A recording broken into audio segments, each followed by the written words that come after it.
আপনি এসছেন? বাবা মা আপনার জন্য অপেক্ষা করতে করতে ঘুমিয়ে পড়েছে। আপনাকে অনেকবার ফোন করেছিল, কিন্তু আপনাকে ফোনে পাওয়া যাচ্ছিল না। আমি আপনার জন্য ডিনার রেডি করে রেখেছি, আর আমিও আমি খাবো না। খাইনি।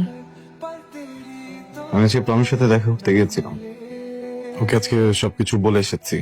জি। ওকে এটাও বলেছি এদিকে সবকিছু সর্ট আউট করার পরে আমি এই সম্পর্কটা শেষ করে ওকে বিয়ে করবো। শুরুতে শুরুতে একটু কান্নাকাটি করছিল, পরে বুঝিয়ে বললাম আসলে অনেকদিনের সম্পর্ক তো, কেউই কাউকে ছাড়া থাকতে পারবো না। কিন্তু দেখেন আমি না আপনার জীবনের ভালো মানুষটা না হতে পারলেও আপনার জীবনে খারাপ মানুষটা হতে চাই না। আমি চাই না যে সেলফিশের মতো নিজেরটা নিজে গুছিয়ে দেন হঠাৎ করে আপনাকে ডিভোর্স দিয়ে গায়েব হয়ে যেতে। ভাইয়ের কাছে শুনেছি আপনি জব করতে চাইতেন, জি। শুরু করছেন না কেন? এখানে আপনি আপনার মতো এক্সপিরিয়েন্স গ্যাদার করতে থাকেন, আপনি ওখানে সেট হয়ে গেলে তখন আমরা মিউচুয়ালি ডিভোর্সটাও কমপ্লিট করলাম। জি, আমিও ভাবছিলাম আমার কিছু একটা করা উচিত। এসির টেম্পারেচারটাকে একটু বাড়িয়ে দেওয়া যায়? আপনাকে একটা কথা বলবো, জি। আমার মনে হয় আপনি আজকে উপরে ঘুমান। কোনো সমস্যা নেই, আমি এখানে ঘুমাবো। আপনি এখানে ঘুমান, আমি বাইরে ম্যানেজ করে নিচ্ছি। আপনাকে একটা কথা বলি, জি। আপনি এইভাবে বাইরে গিয়ে ঘুমালে বিষয়টা ভালো দেখায় না। বাবা শুধু শুধু সিন ক্রিয়েট করবে, তাই আপনি এখানেই ঘুমিয়ে যান। আমার বাবা, আপনার থেকে আমি ওনাকে একটু ভালো চিনি, আমাকে ডিল করতে দেন। আসসালামু আলাইকুম বাবা। রুমের এসি কাজ করছে না, ড্রয়িং রুমে গিয়ে এসিটা ছেড়ে সোফায় ঘুমিয়ে পড়বি। আমি যখন সকালবেলা এসে জিজ্ঞেস করব এখানে শুয়েছিস কেন, তুই বলবি ঘুম এসে গিয়েছিল, শুয়ে পড়েছি। সরি, বুঝলাম না বাবা। বদল যা।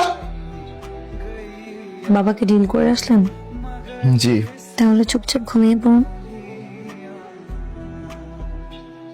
আম সরি, আমার মনে হয় আজকে রাতে আমাদের দুজনকে নিচে ঘুমাতে হবে। ম্যানেজ করছি। দেখুন, আপনাকে একটা কথা বলি যদি কিছু মনে না করেন। বিছানাটা যে ভেঙেছে এটা আমি কালকে কোনো এক ফাঁকে ফিক্স করে ফেলবো। বাবা মাকে বলার দরকার নেই, ওনারা ভুল বুঝবেন। পিছন বাড়ির ছাদের ছেলেটা আছে না, পিচ্ছিটা, ওকে নিয়ে ঢুকতে দিয়েছিলাম। তো বিছানার উপর লাফাতে লাফাতে লাফাতে লাফাতে বিছানাটা ভেঙে ফেললো। তুই বাবা আমাদের রুমের দিকে যাচ্ছে, বাবা যদি গিয়ে দেখে বিছানা ভাঙা, তোমাকে আমাকে বুঝবে না। সেই জন্য তুমি এখানে লুকিয়ে আছো? বাবা, আমি ওকে পেয়েছি, ও এখানে লুকিয়ে আছে, তাড়াতাড়ি আসো। কিছুদিন আগে যে মানুষটাকে ভালোবেসে বিয়ে করেছি, আজকে তারই ছোট ভাই আমার হাজবেন্ড। কিন্তু কিছু করার ছিল না, আমার কিছু বলার ছিল না।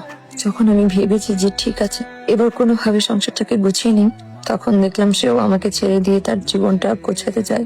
এখানেও তো আমার কিছু বলার নেই, কিছু করার নেই। কিছু কিছু মানুষ পৃথিবীতে আসলে কিছু পেতে আসে না, আমি হয়তোবা ওই মানুষগুলোর ভিতরে একজন।